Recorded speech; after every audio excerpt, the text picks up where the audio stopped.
When you go through a divorce and you have children, although the divorce might be final, you're never really done, because until your children turn 18 and have graduated from high school, meaning they're no longer minors, there are aspects that can still be modifiable. So there are a few reasons why you might want to modify your child custody or parenting plan agreement.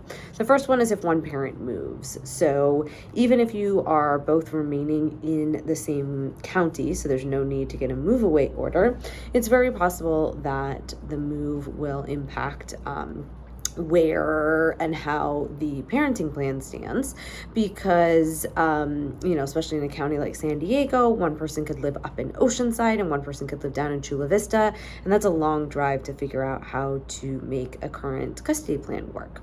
Additionally, if you decide you want to move out of the county that you're in and you wanted to take the children, then you would need a written agreement or a court order to do so. Another reason to modify would be as the children get older. It's inevitable that things will change, right? What worked when they were young is not necessarily going to work as they get older.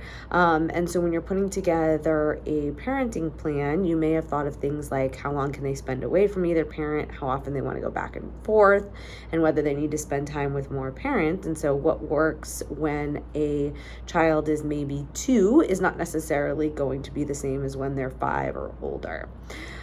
Additionally, another reason to modify would be that something isn't working.